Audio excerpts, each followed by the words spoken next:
success, exploration like never before. See, I am so excited to get back to you after a long time. See, I brought a new topic to you from 7th class, that is the establishment of British Empire in India. Such a very interesting topic to you children. See here, the Britishers, how they came to India and actually why they came to India, how they spread their power in the country, and what is mercantilism. Like many points are there to discuss here. Let us discuss in this class. Right. So here, Britishers.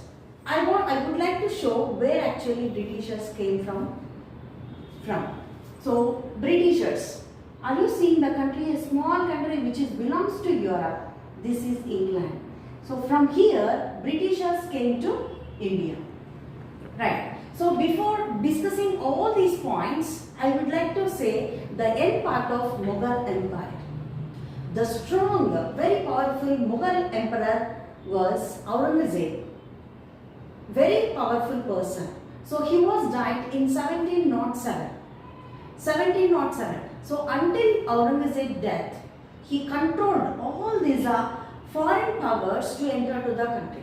But after his death, the Subedars, also called as the governors, Mughal governors and Jamindars themselves, asserted themselves their power in their areas. Then what happened? There is no importance of Mughal emperor. There is no strong emperor from Mughal family, Mughal's family. And here, half of the 18th century, a new political era was started, new political horizon started, that is the Britishers. And here in London, means this is England, here London will be there. So here, Queen Elizabeth I, she released a charter that is from East India Company. So they established East India Company in 1680. So she declared or released a charter that is sole rights on trading. Actually, they would like to trade with East countries, and she released one order from the East India Company, that is no other companies from England should not compete to East India Company. So they crossed, for trading, East countries trading, they crossed Atlantic Ocean and west coast of Africa. They crossed Cape of Good Hope and crossed to Indian Ocean and reached to west coast of India. And here, for trading, they crossed oceans and finding out new lands for purchasing goods with a cheap rate. The same goods they would like to sell in their own countries with the high prices. That is actually their goal. Understand? So they are searching for new land to purchasing things which are available in those areas, and the same things wanted to sell in their countries with the high rates. See, these high rates are giving profit to the England or Britishers. That is the main goal of this East India Company, which was established in 1600s. Mercantilism. Mercantile is a business enterprise that makes profit primarily through trade. Trade companies is those days made profit primarily by excluding competition. So here many companies are there, but they excluded competition. Just what is their goal? To get profit.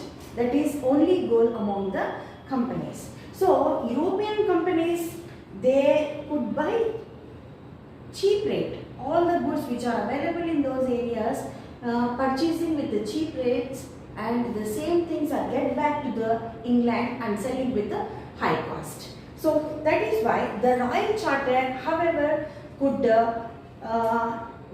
not prevent any European countries to compete or to prevent other European countries to compete them. So that's why they started continuously remaining other European countries also for trading purpose. They reached India. Let us see how they reached.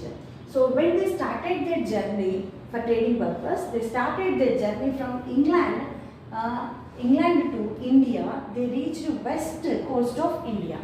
But here what happened? Already Portuguese who was invented, who was discovered sea route to India from Portugal. Portuguese sailor started his journey and he found out the sea route to India in 1498. 1498, Vasco da Gama. Did you remember or not? Yes. So Vasco da Gama discovered sea route to India. That's why Portuguese already they stood in Goa.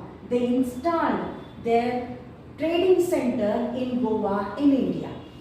Understand? So first Portugal was present in India for trading purpose.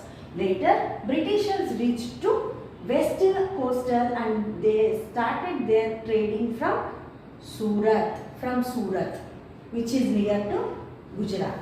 So two countries were there, two European countries we can see here. So after that, before itself in 17th century, the same purpose, Dutch means here it is, Dutch also called as Holland. Dutch people also explored for new lands for trading purpose. In 17th century itself, the Holland people, the Dutch people already present in Indian Ocean for the trading purpose. Means here Dutch were there, Portugal people were there and also Britishers also were there. And finally French also started trading. They also very soon they went to India and started their trading with Indians. So here many countries are started their trading, but they focusing the same things which are available in India. What are the same things which were attracted by the Europeans? That is grade 1 qualified cotton and silk and spices. What were the spices? Pepper, cinnamon, clove, etc. All these spices were attracted. The things are same which are attracted by the European people. And here then they competed to each other. They started fighting among themselves to get the things. These cotton, silk and spices of India, these were so demandable in European countries. So nearly 300 times more they used to sell the goods in England or other European countries. So more profitable. So that's why the European countries were struggling to each other. I mean, they started fighting among themselves to get these items. And here, then what happened? They implemented armed force to protect them, and trading will be good, fine in those times, right? So here they brought their armed force from their countries and they started to construct fortification. Forts they started to construct there. And here all these nuisance, see, armed force and construction of forts. Forts are fear about the Indian kings. What they are afraid of all these nuisance. Why they are strongly constructing forts here and why they implemented armed force here, and all these nuisance are fear about the Indian kings and queens. And here armed trading they started, especially French and England.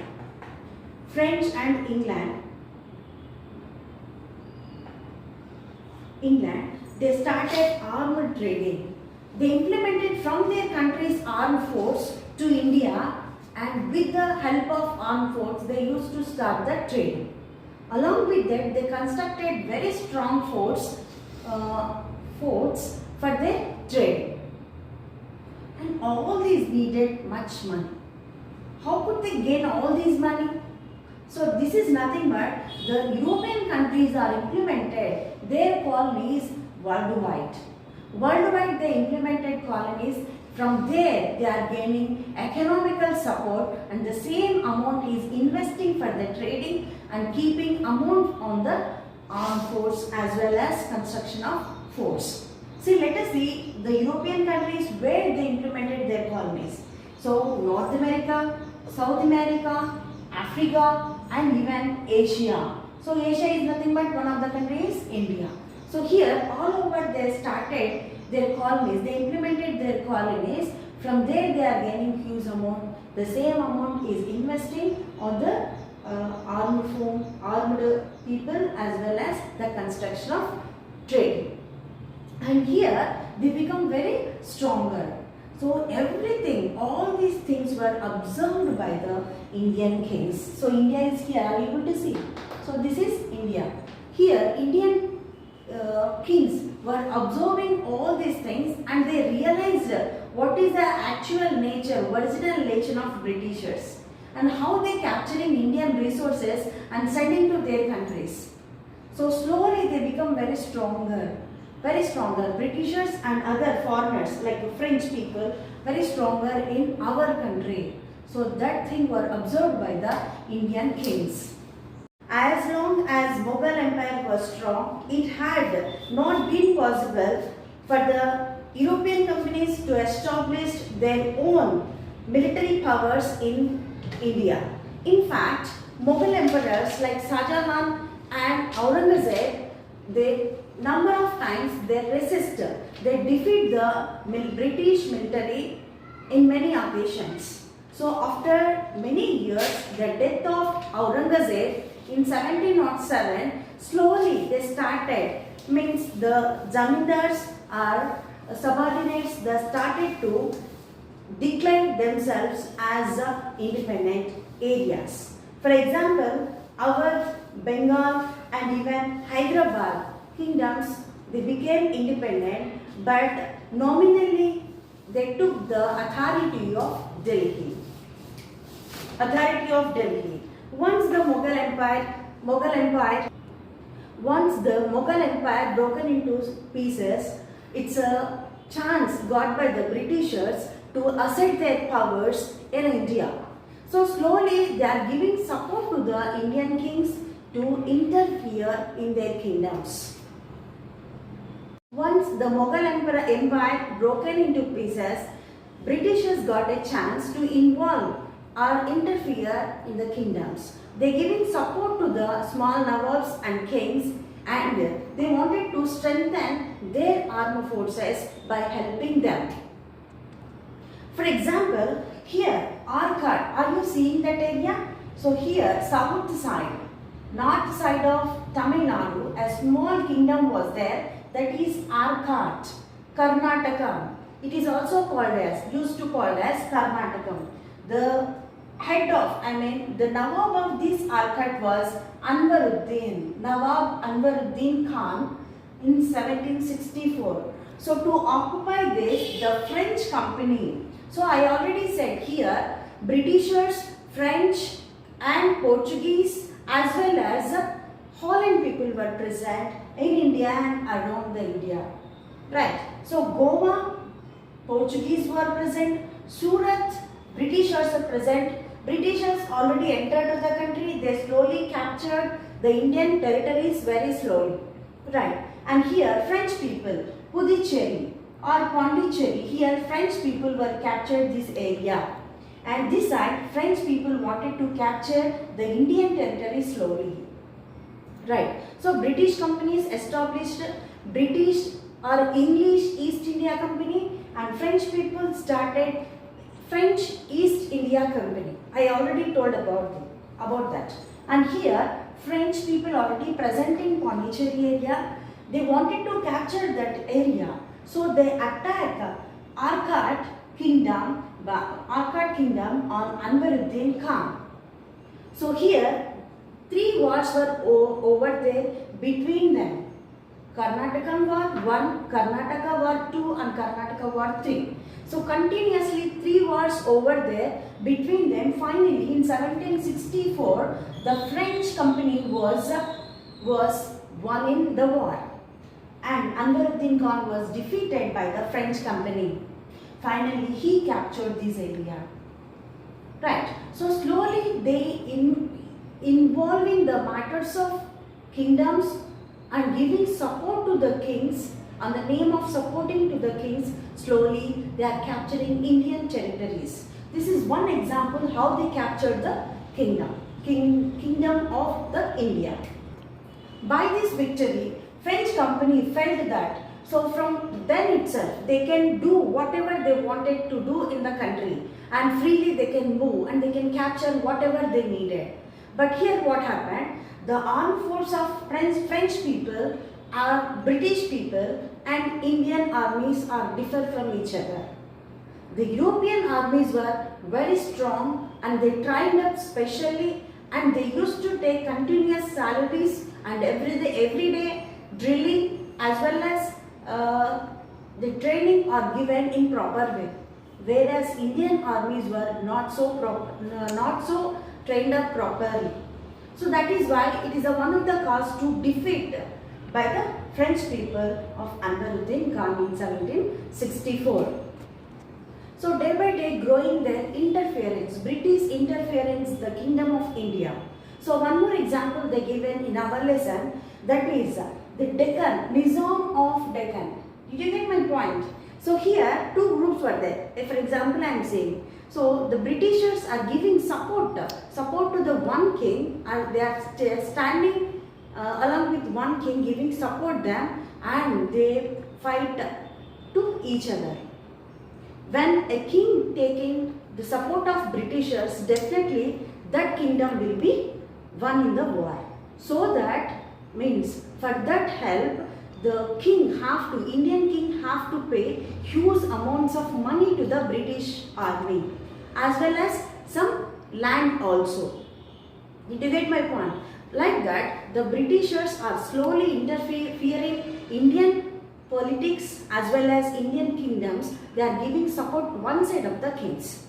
Right. One example they given, that is Nizam of Deccan. He is Muzaffar Jung.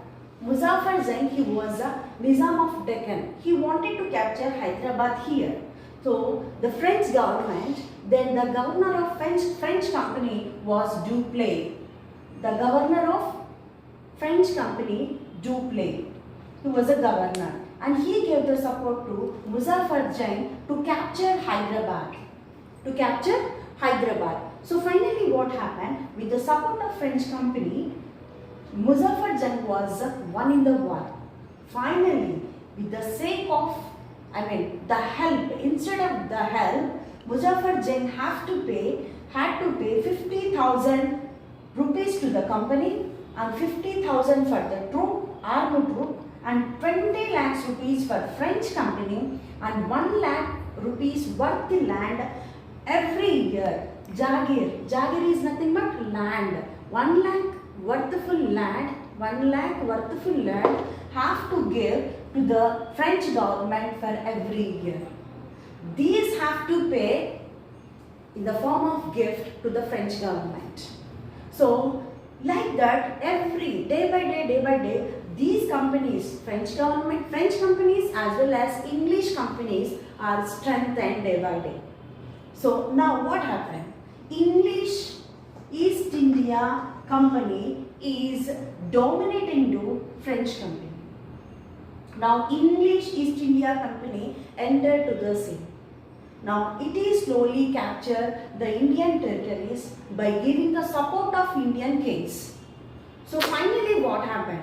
The kings were noticed that our territory and the gift, what we are giving, the name of gifts are so difficult to pay every time, and these Britishers.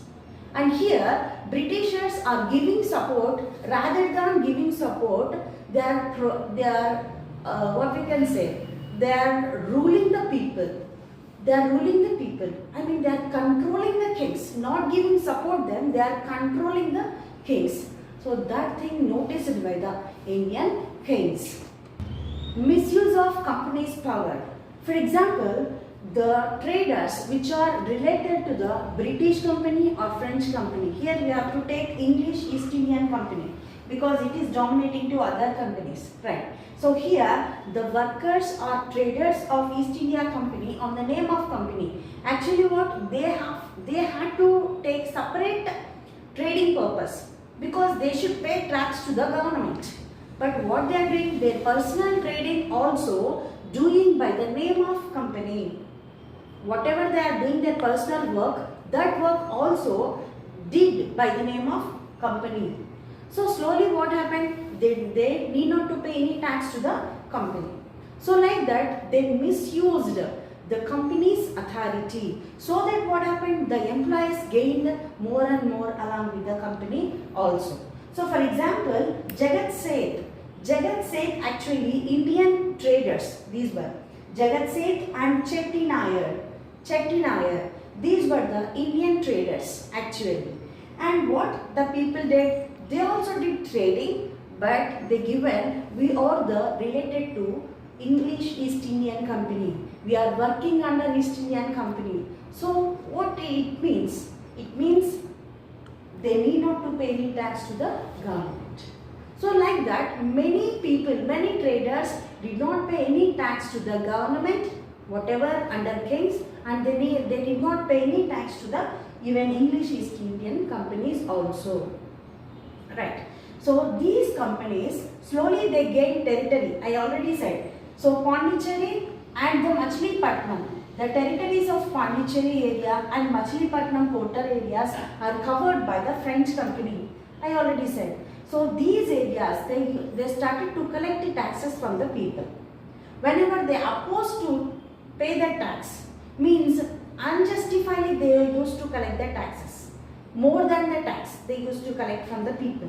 So then the rulers are opposing to pay the taxes, and the kings were ordered to the people no need to pay any high taxes to the British government or British companies.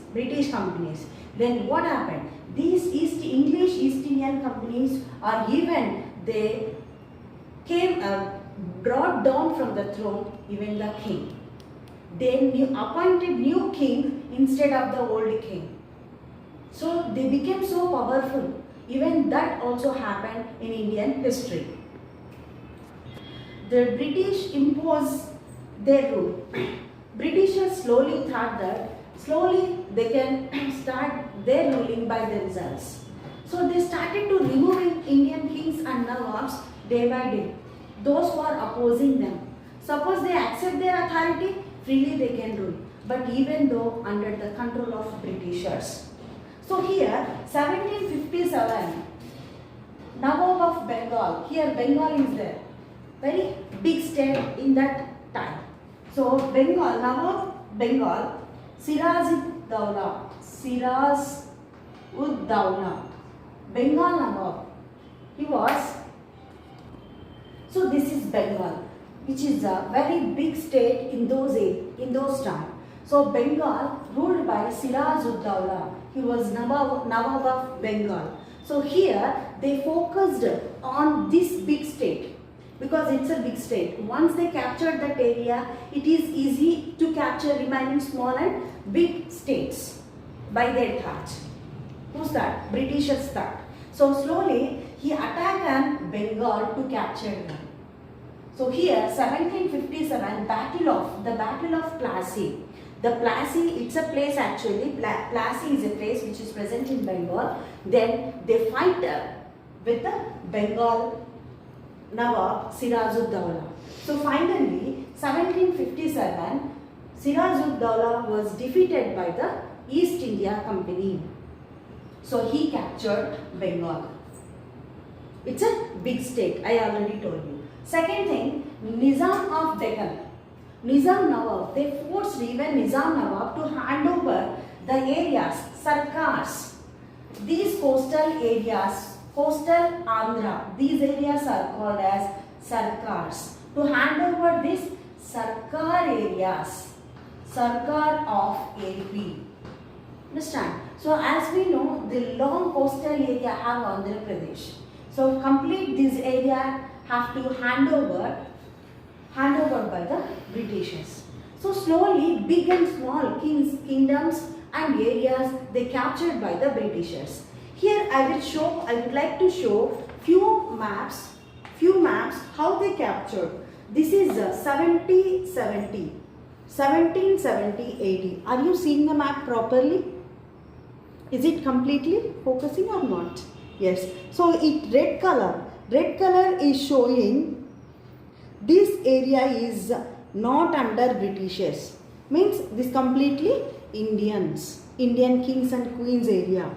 Only this yellow is British captured area.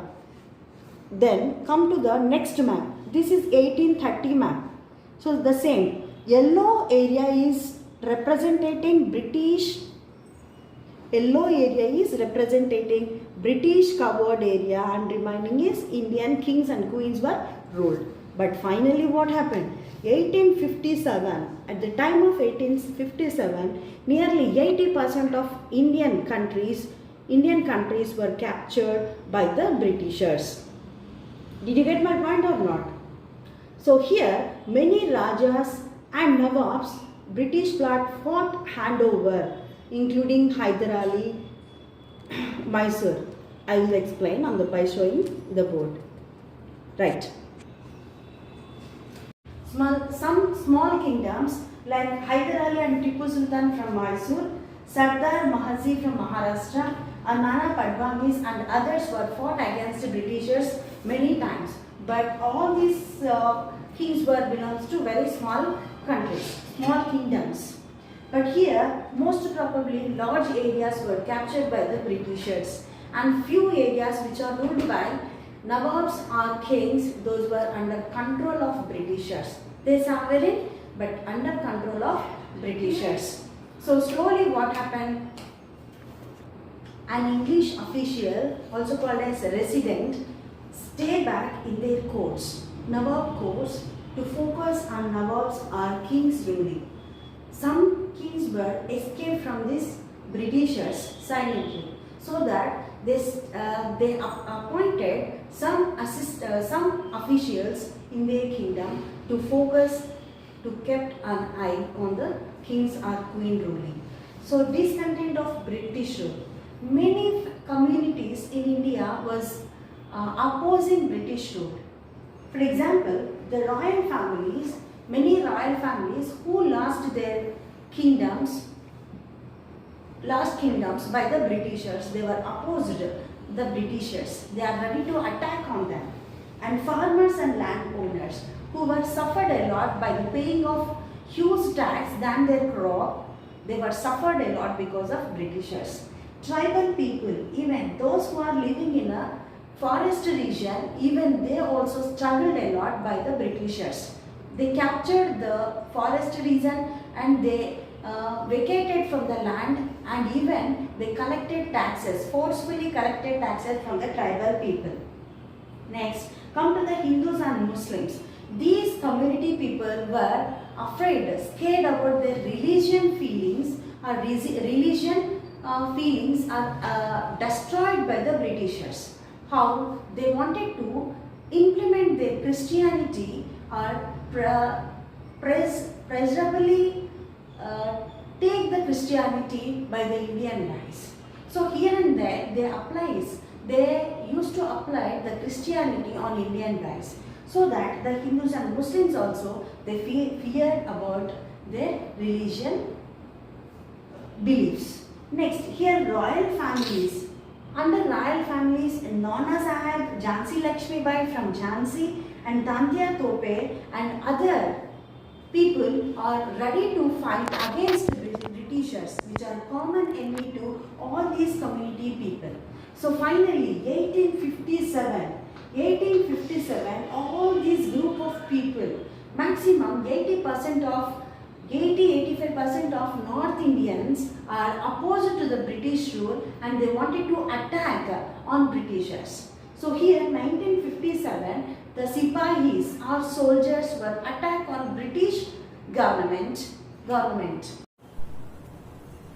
The revolt of 1857, also called as the First War of Independence. or Sipahis revolt. So it was started in 1857. The day, May 10th, 1857, in the military cantonment, the Sipahis attack on British officer because of their unjudgeable works. Means they were not giving respect to the Indian soldiers which were present in British army, and they are not giving properly the salary on time.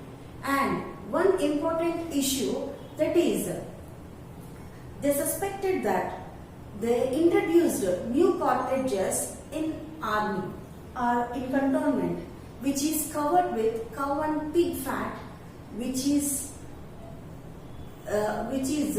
rebellion their religion faith. They suspected that. Means the cartridges which are covered with the cow and pig fat, they have to touch by mouth. Actually, all these Sipahis belongs to Pandit's family or any other Hindu family. They are treating cow as sacred animal. So that they thought that if we use the cartridges or bullet by mouth, their religion faith become rebellion. So they suspected that they angered with the British things, with British activities, they attack on British officers. The same news was spreaded to the Barakpur, which is present in Kolkata in 1857. The same action was over there also. So from there to Meerut, continuously the suspected thing is spreaded over North India, and they started opposed to the British and attack on British offices and post offices, police stations they burnt. Even they killed many British officers in Meerut. They attack on British officers and remaining people, British policemen and British, what we can say, properties. They did not leave anything which are related to the British. So very much angered on British activity of Indian people. So finally what happened? Barakpur, many rebellions were already ready to attack them. These rebellion, they crossed the river Yamuna and went to Delhi. Here already Bahadur Shah Zafar, who was called him as last emperor of Mughal family, and he was prisoned by the British government. So in Delhi, Lal Killa was there. So there he was prisoned by the British government. So he released by the rebellion and declared Bahadur Shah Zafar as a head of the troop or king of India, and they given one sentence or slogan, that is, drive out the English and bring back the Mughal rule. And it was the clarion call of rebellions. Then they started to attack Britishers continuously. The revolt was spread village to village, town to town, and every area. And here British armed force is 45,000. 45,000 soldiers were there, and Indian soldiers were 1,30,000 of Indian people. And here not only soldiers but also rebellions, kings, queens and royal family people, even landlords, farmers and tribal people. Every person who was hurted, who was affected very badly by the British government, they involved in the revolt and they fought very angrily against Britishers. So here they attack on British offices, British police officers and police station they burnt, and they attack their house, forts, they destroy all the railway station, railway tracks, telegraph tracks and postal offices, everything which are implemented by the Britishers. Completely they destroyed. And here they attack on landlords who are supported to the Britishers. The land papers were burnt in front of Britishers. And here they killed many British officers in their action. So we can see everyone was hurted by the British officers. So that's why they attack very angrily. And it is very seriously continued in North India. But what happened? Is it success? No. It is not success completely. It was failed. Why? Let us see. So here, this revolt is very very angrily, very ferociously improved. But what happened? So here, in India, many kings were not unitedly attack on Britishers. The rebellions who are fight against the Britishers, they are not unitedly fought. So here, unity was missing. The kings, among the kings and rebellions, the unity was missed. There is no together, they did not fight together. So that weakness catch up by the Britishers. The second thing is, the sophisticated weapons were not there with Indians, whereas present with Britishers. Of course, their number is 45,000, but Indians were very more in number. But the cannons and guns, so sophisticated guns and cannons were used by the Britishers. But with Indians, they did not have that kind of weapons. And fourth thing is, many people were supported indirectly to the Britishers. So here we can see the cheating of Indian guys by the Indians. Some kings or Nawabs or royal families are supporting, they given shelter to the British families here and there. Right, this is one of the major cause why they suppressed this high revolt in India by the Britishers.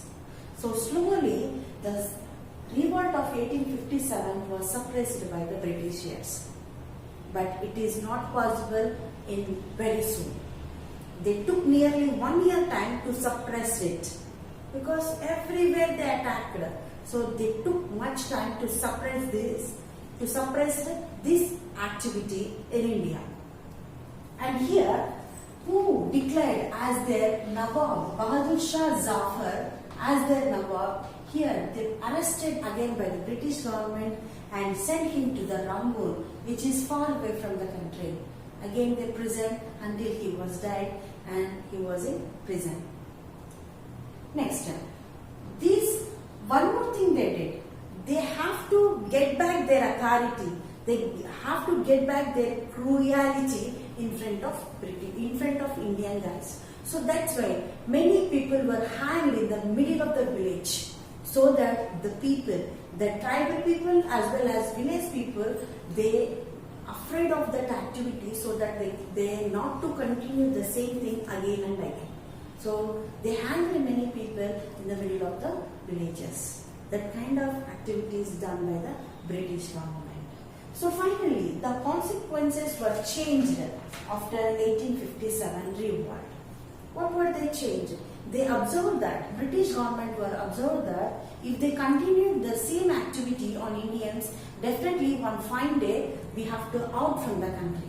So that is why the British government did many changes under their administration. What were the changes? Let us see. So Victoria, Queen Victoria of England, she given one charter in 1858. So 1857 revolt was finished. They took 1 year time to control over it, and finally 1858 the British government given one charter, which are many changes in their administration. What were the changes? First is the royal families or kings or nawabs, whatever. These families or kings can take back their kingdoms and they can happily rule their kingdoms. That is one freedom to the kings or nawabs. Second thing is, even zamindars and subedars also, they given back their lands and they can control the taxes which are paying high in wage. High taxes clearly, they control it. And Pandits and Malvis, one freedom and not to interfere the British government in their religion faith. That also they given promised. They promised them not to interfere their religion, faith again. And finally what happened? The direct effort towards all kind of consequences to some other allied powerful India. They wanted to get back their alliedness of Britishers again and again. Right. So these changes were given by the British government to the India. So that is about the establishment of British Empire in India. So finally, I would like to say few important things to the DSC aspirants. Please, I think it is very useful to you guys. So here, some few points, very important points for DSC aspirants. That is, who was the last powerful emperor of Mughal family? Last, remember, the question is, last powerful Mughal emperor, Aurangzeb. Who was the last emperor of Mughal family? Bahadur Shah Zafar. Much changeover. So what is that? Last powerful Mughal emperor was Aurangzeb. Who was the last emperor of Mughal family is Bahadur Shah Zafar, which means he is not more powerful. Power is very important, powerful. That is one important. And East India Company, on which year? The East India Company was established 1600 AD. Where they established? In London. Then who was given the charter? Queen Elizabeth I. Next, who discovered sea route to India? Vasco da Gama. In which year? 1498. Right. Next, Arcot. Who was the Nawab of Arcot? Who was Nawab? Did you remember or not? Arcot Nawab. Anwaruddin. Right. So these some very important points you have to highlight and remember more. Second thing is, which portal area was handed over by the French people? By the French. First, they took the authority on Pondicherry. After that, Machilipatnam they captured. French government were captured Machilipatnam portal area. And who was the governor of French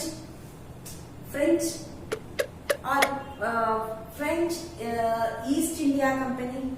Who was the governor of French East India Company? Dupleix. Okay, Dupleix. English East India Company established by the British. French East India Company was established by the French. Clear? Next, one more important point is where actually the revolt of 1857 held or started. Meerut. On which day? May 10th. May 10th. What is the sudden suspicious of the people? The cow and pig fat is using in the cartridges. That is the sudden change why they rebellion or angered at British government. That is the sudden one. Next, so I already said Bahadur Shah Zafar was the last Mughal emperor. Where he sent? He sent to Rangoon. Rangoon. It is, now what is the present name of Rangoon? You find out. Right. So that's all today's class, children. Thanks for watching. If you like this, please give one thumbs up to you and subscribe my channel for more videos. Thank you so much once again. Bye.